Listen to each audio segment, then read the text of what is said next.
Hi అండి, అందరికీ నమస్కారం.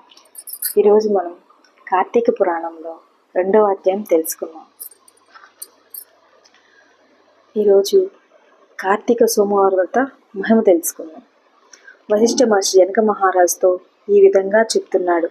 మహారాజా, మనస్సు చేత కానీ, వాక్కు చేత కానీ, కర్మ చేత కానీ చేసిన పాపాలన్నింటినీ పోగొట్టే శక్తి కార్తీక మాస వ్రతానికి ఉంది.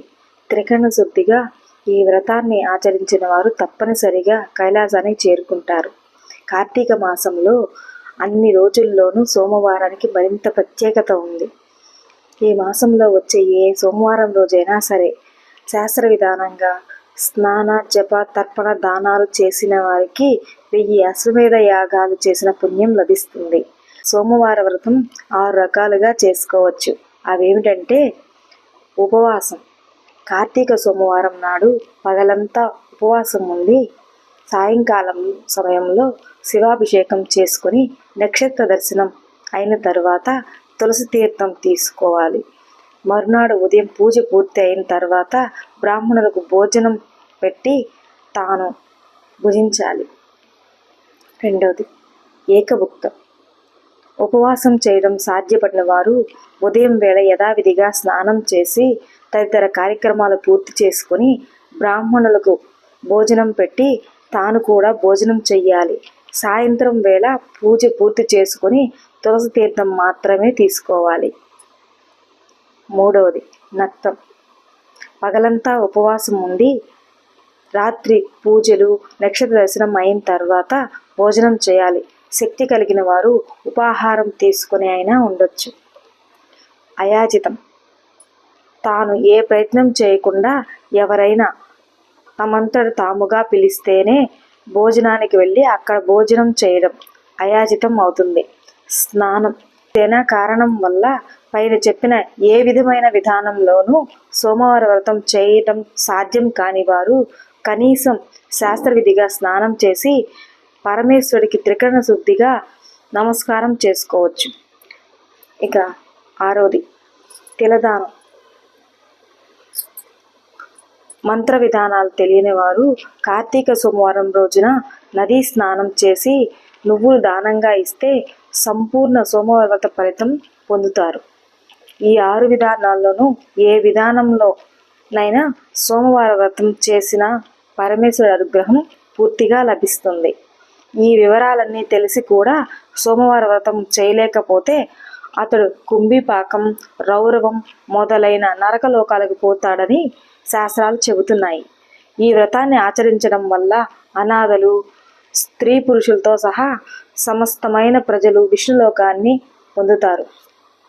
సోమవారం రోజున పగలంతా ఉపవాసం ఉండి రాత్రి నక్షత్ర దర్శనం తర్వాత మాత్రమే భోజనం చేసేవారు తప్పనిసరిగా శివ సాయుధ్యాన్ని చేరుకుంటారు. కార్తీక సోమవార వ్రత మహత్యాన్ని వివరించే కథ ఒకటి ఉంది. దాన్ని వివరిస్తాను, శ్రద్ధగా విను అంటూ వశిష్ఠ మహర్షి జనక మహారాజుకు ఇతిహాస కథ చెప్పడం ప్రారంభించాడు. సోమవ్రతం ఫలితంగా కుక్క మోక్షాన్ని పొందిన కథ. పూర్వం కాశ్మీర దేశంలో ఒక బ్రాహ్మణుడు ఉండేవాడు. అతడు పురోహిత వృత్తి చేసుకుంటూ కుటుంబాన్ని పోషించుకునేవాడు. అతడికి వివాహమై చాలా కాలానికి ఒక కుమార్తె జన్మించింది. ఆమె చక్కటి అందగత్తె. కానీ ఆమెకు ఒక్క సుగుణం కూడా లేదు. పరమ గయ్యాలి, కాముకురాలు. బాధ్యత ప్రకారం తండ్రి ఆమెను సౌరాష్ట్ర దేశానికి చెందిన మిత్రశర్మ అనే బ్రాహ్మణుడికిచ్చి పెళ్లి చేస్తాడు. మిత్రశర్మ మంచి గుణవంతుడు, ఆచార వ్యవహారాలు, నీతి నియమాలు పాటించేవాడు, సహృదయుడు, భూతదయ కలిగిన వాడు, నిత్యం భగవంతుడి నామస్మరణ చేస్తుండేవాడు. ఇంతటి ఉత్తముడైన భర్త లభించినప్పటికీ నిష్ఠులలో ఏమాత్రం మార్పు రాలేదు. మరింత గర్వం పెరిగింది. ఆడింది ఆటగా, పాడింది పాటగా తన మాటలు చెల్లుబాటు చేయించుకునేది. భర్తను అనేక కష్టాలు పెట్టేది, అకారణంగా దూషించేది, అత్తమామలను అనేక ఇబ్బందులు గురిచేసేది. అత్యంత సహనం కలిగిన మిత్రశర్మ భార్యను పరుషంగా మాట్లాడకూడదనే భావనతో ఆమెను ఏమీ అనేవాడు కాదు. ఒకవేళ ఏదైనా చెప్పినా తన గయ్యాళితనంతో తిరిగి భర్తనే తోలనాడేది. దీంతో చేసేదేమీ లేక భర్తతో సహా అత్తమామలు వారు మాట్లాడకుండా ఉండేవాళ్ళు. ఆమె విపరీత ప్రవర్తనతో విసిగిన ఆ ఊరి ప్రజలు ఆమెను కర్కశ అని మారుపేరుతో పిలిచేవారు. పురుషులతో సాంగత్యం ఆమెకు విపరీతంగా ఉండేది. వారు తెచ్చిన దుస్తులు హారాలు ధరిస్తూ చెడు ప్రవర్తనతో తిరిగేది. ఒకరోజు ఒక విటుడు ఆమె, నీ భర్త వల్లే మనం తరచుగా కలుసుకోలేకపోతున్నాం, అతడు అడ్డు లేకపోతే మనం ఇంకా స్వేచ్ఛగా తిరగచ్చు అంటూ నిష్ఠుడు మరింతగా రెచ్చగొట్టాడు. విచక్షణ జ్ఞానం లేని ఆమె భర్త అనే ఆలోచన కూడా లేకుండా మిత్రశర్మ నిద్రిస్తున్న సమయంలో పెద్ద బండరాయితో అతని తల మీద కొట్టింది, చంపేసింది. శవాన్ని తానే మోసుకుని వెళ్ళి ఊరు చివర పాడుబడిన నూతిలో విసిరేసింది. అత్తమామలు ఆమెను ఏమీ అనలేక ఇల్లు వదిలి పారిపోయారు. దీంతో నిష్ఠుడికి మరింత స్వేచ్ఛ వచ్చినట్లయింది. ఏ ఆటంకం లేకపోవడంతో నిష్ఠుర మరింత విచ్చలవిడిగా ప్రవర్తించేది. తన అందాన్ని ఎరవేసి విటులను ఆకర్షించేది. మాయ మాటలతో సాటి స్త్రీలు కన్యలను కూడా లోబర్చుకునేది. వారితో కూడా వ్యభిచారం చేయించేది. పతివ్రతల కాపురాల్లో చిచ్చు పెట్టేది. విటులు ఇచ్చిన ధనంతో అత్యంత విలాసంగా బ్రతికేది. కాలం గడుస్తుంది. క్రమంగా వయసు పెరగడంతో నిష్ఠులో అందం తగ్గిపోయింది. దీంతో విటులు ఆమె దగ్గరికి వచ్చేవారు కాదు. సంపాదన లేకపోయింది. శరీరం పూర్తిగా వ్యాధులతో నిండిపోయింది.